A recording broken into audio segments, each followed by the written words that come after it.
luxury beyond boundaries, the Louis phenomenon, the alchemy of luxury. Welcome to my design podcast. Today we're diving deep into what might be the most brilliantly orchestrated brand expansion in luxury history, the Louis Vuitton phenomenon. When people ask if I understand the genius of Louis Vuitton's marketing machine, I don't roll my eyes, I respond. Let's dissect this phenomenon to its core. Louis Vuitton has transformed luxury into a perfect equation, heritage multiplied by endless expansion, where exclusivity somehow coexists with accessibility. They've solved what seemed impossible, maintaining desirability while becoming ubiquitous. Think about it. From trunks to a complete lifestyle ecosystem, morning coffee from an LV cup, afternoon lunch at an LV restaurant, evening cocktails at the Louis Vuitton bar in a Louis Vuitton hotel. They've colonized every minute of the luxury consumer's day. This is a brilliant strategy for lifestyle colonization, the symbol of arrival manifesting abundance. What's fascinating about Louis Vuitton is how they've positioned themselves as the universal symbol of financial arrival. When people begin to generate new wealth, one of their first instincts is to purchase something from Louis Vuitton. It's a manifestation ritual, a way of announcing to themselves and the world, I've made it. I've transitioned from scarcity to abundance. That first $55,000 purchase isn't just a transaction, it's a declaration, a rite of passage into a new identity. This is incredibly powerful because it creates an emotional association that goes far beyond product features. Louis Vuitton doesn't just sell bags or accessories, they sell the feeling of having overcome financial limitations. They sell the joy of abundance made tangible. And once you've bought into this system, this emotional universe, there's no limit to how many ways you can manifest this new identity. The Malle Mars, luxury reaches for the stars.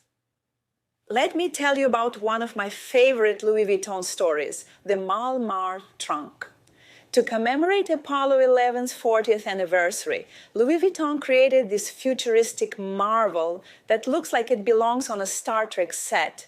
The genius wasn't just in the product, it was in the presentation. Rather than displaying it in their boutiques, LV exhibited it at the Rose Center for Earth and Space at the American Museum of Natural History, alongside actual NASA memorabilia. This single move positioned Louis Vuitton not as a fashion brand, but as a cultural institution worthy of museum status. Its brilliance on multiple levels, associating with scientific achievement while appealing to wealthy space enthusiasts and design connoisseurs. The trunk itself is spectacular, an egg-shaped dome that opens to reveal specialized compartments for space necessities.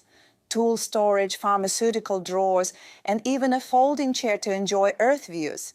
This isn't just a product, it's a conversation piece, a dream machine, a statement that LV belongs everywhere humans might go, even other planets. The desert entertainment system, luxury knows no bounds. This wasn't their first foray into the extraordinary. For one Chinese client who wanted to watch television and drink coffee while traveling through remote deserts, Louis Vuitton created something astonishing. Imagine this, a trunk fitted with solar panels powering a flat-screen TV, DVD player, radio tuner, and coffee machine, all wrapped in their signature damier canvas. It took a year to build and cost. Well, a trunk full of money. This is brilliant social media marketing before social media dominated our lives. They understood the value of creating conversation pieces, products so unusual and extravagant that they generate their own publicity through word of mouth and press coverage. Limitless expressions of luxury. The true genius of Louis Vuitton is their understanding that once a consumer buys into their world, there's no limit to how many products can express that lifestyle commitment.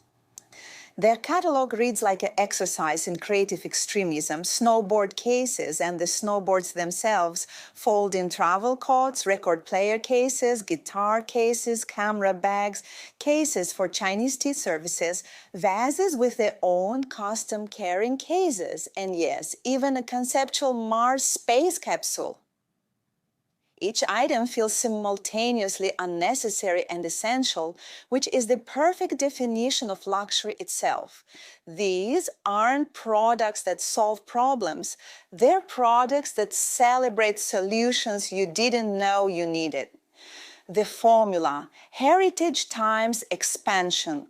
Now let's break down the Louis Vuitton formula. Each season performs this brilliant dance with their heritage.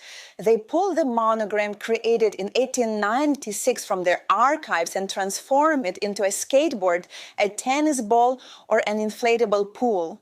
Have you seen the shower cabin trunk for travelers? It's not just an object, it's a manifesto, a way of saying we can create anything and everything will bear our logo. The paradox of accessible luxury. Louis Vuitton doesn't just sell products. They sell admission to an exclusive club, while simultaneously expanding this club just enough to maintain the illusion of exclusivity while reaching new market segments. This is perhaps their greatest trick, making each consumer feel special while scaling to global proportions. They've managed to create what I call mass exclusivity, products that millions own, yet each owner feels part of a select group. For cruise directors, this translates to creating tiered experiences where even standard cabin guests feel they're receiving exclusive treatment. For museum directors, it's about crafting membership programs that make each level feel privileged while maximizing total participation. The science of luxury disruption. What we're seeing with Louis Vuitton is the acceptance of geek culture by luxury brands. They recognize that even affluent customers might be passionate about space exploration and science fiction. They spotted emerging trends and capitalized on them masterfully. This is why limited edition collaborations with unexpected partners, artists, tech companies, even space agencies create such buzz. They disrupt expectations of what luxury should be, creating new desire in the process. For entrepreneurs looking to create their own luxury merchandise lines, this is your blueprint. Don't just create products, create stories, experiences, and unexpected fusions that challenge category norms. Beyond products, creating rituals. If you want to understand the future of luxury, don't study individual Louis Vuitton collections. Study their strategy of transforming a brand into a religion with countless consumption rituals. A luxurious journal, a premium meditation mask, or a signature scent can transform your service from transaction to ritual. The luxury industry isn't about selling things. It's about creating meaningful experiences that happen to involve products. The future of luxury. Expect the unexpected. As we look to the future, expect Louis Vuitton to push boundaries even further. Perhaps next will be an LV-branded space shuttle for commercial travel, an underwater 55 hotel, a luxury metaverse experience. What makes this brand eternal is their willingness to surprise us. Just when we think they've gone as far as possible, they reveal a new horizon. How can you surprise your audience while remaining true to your heritage? We'd love to hear from our listeners. What's the most unexpected product you've seen from a luxury brand? What made you think, how much further can they possibly go? For those interested in developing your own luxury merchandise strategy, whether for cruise lines, museums, or coaching programs, join us next week when we explore the 5 secrets of luxury merchandise that sells itself. Until then, remember, in the world of luxury, imagination is your only limitation. Thanks for tuning into our exploration of the Louis Vuitton phenomenon. Until next time.